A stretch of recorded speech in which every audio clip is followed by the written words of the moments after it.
Hey guys, Sam here and welcome to another episode of the Leeds United Career Mode series. Another 5 games here for you today, and we do begin with a big one in the FA Cup, guys, away at Manchester City at the Etihad Stadium.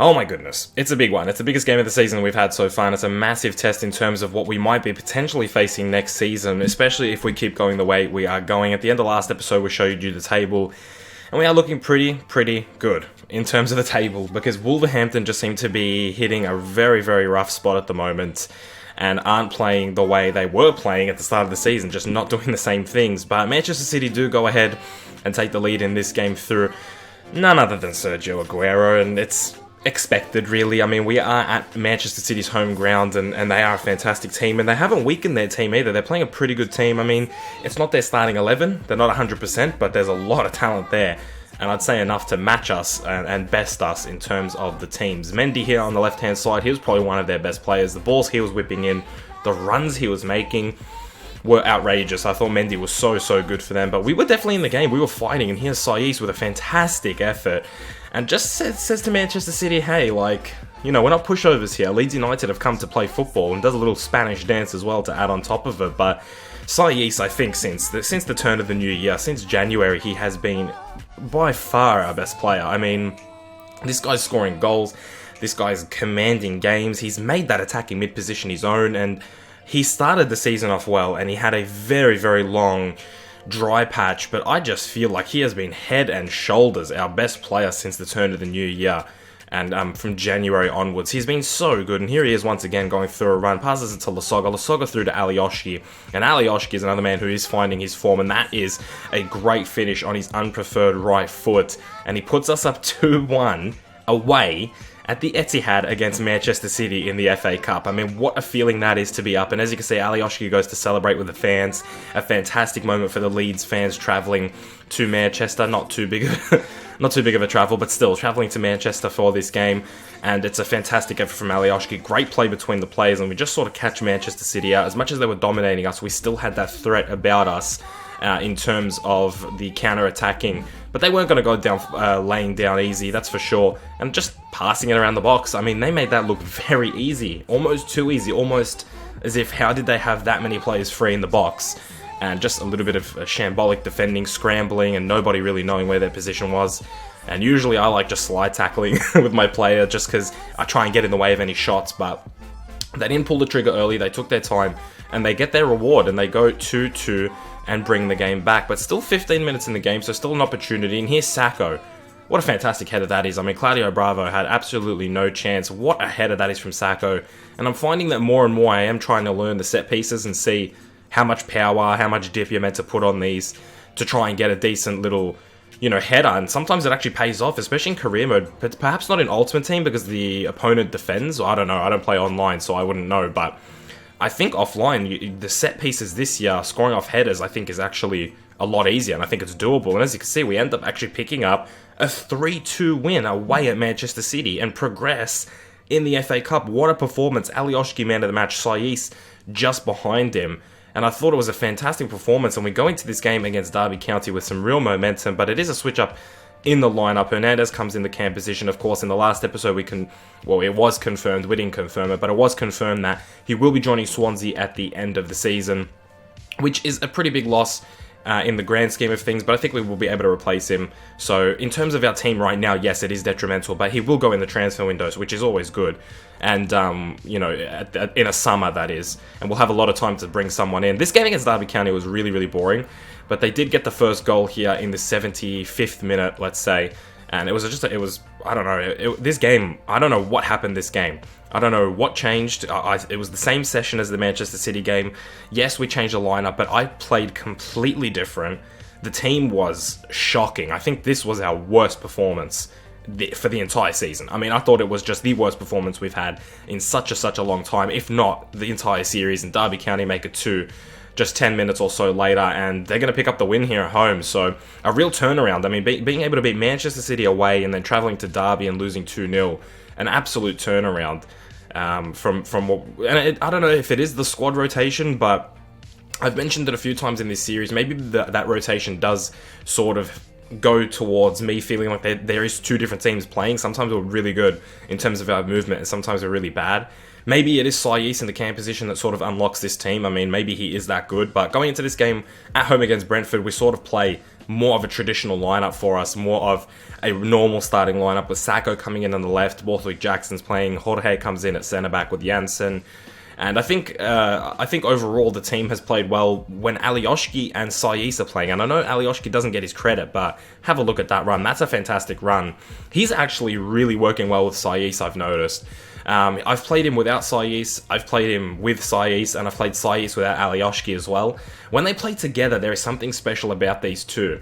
And I didn't really pick up on it until today's little session here. I just feel like these two play so well with each other. And Alioski, you don't really think about him as an important player of this team because wingers just sort of tend to only get the ball in specific occasions, but he is so integral. Not as integral as Sayis, though, it has to be said. Another goal for him. Him and Lasoga working very well. Lasoga, so unselfish. He could have probably finished that himself, but going for the easy goal. Within 10 minutes, we're 2-0 up at home at Brentford, who are not an easy team to beat. So a great position for us. And that was just the unselfishness of Lasoga. So Alioski now getting on the score sheet, I should say, and then Sayis as well. But Brentford were not going to take it laying down. As Manchester City did it, they definitely weren't either. And they make it 2-1. Still in the first half, a lot of goals in the first half, just 23 minutes gone by, it's already 2-1, and Brentford there, again, much too easy. I think the defensive end inside the box sometimes is a little bit too easy. We just allow players to get free, and it's just like the opponent just passes it inside the box like it's nothing. But you could just see a few minutes later, from the 23rd to 26th minute, Alioski, that is just a brilliant finish, and another fantastic run. This time, obviously not as long of a run. He just came in from the right, little cheeky cut in, very, very cheeky to throw the defender off the post into the back of the net, makes it 3-1 in 26 minutes. The absolute entertainment, the sheer entertainment in this game alone is already outstanding. And as you can see, again, just a few minutes later, Brentford are trying to get back in the game, and they do. They do get back in the game. They make it 3-2, and now are just only a goal behind once again in the 33rd minute. The amount of goals being scored, I mean, it wasn't even fantastic attacking. It was sort of a mixture of great attack from both teams, very, very creative and different attacking. I mean, that was a fantastic goal when you take a look at that's just a cross to find the player there, and the far post run from Judge, and the fact that he actually finished it with the header. Fantastic work. But then also the defensive end was kind of terrible as well. As we go into the second half, it was actually after that second goal for Brentford, more of a quiet game. I did actually think, hold on, I don't want this to just be a score fest and maybe lose this game. So I did go for a more traditional defensive sort of game play, and we counter-attacked with Chaplin, who came off the bench and did his job off the bench, scored a goal and put us up 4-2 for a comfortable last 10 minutes of the game. And Connor Chaplin is fitting this role of super sub. He started the season as a second striker, but when we brought Kibiki in, Kibiki started performing, I thought, hang on, let's use Chaplin in a role that suits his style of play with the pace and everything. Let's use him as just a super sub, and it's actually worked out quite well, him coming off the bench. It's probably not what he wants going in the future, but for now it is working very, very well.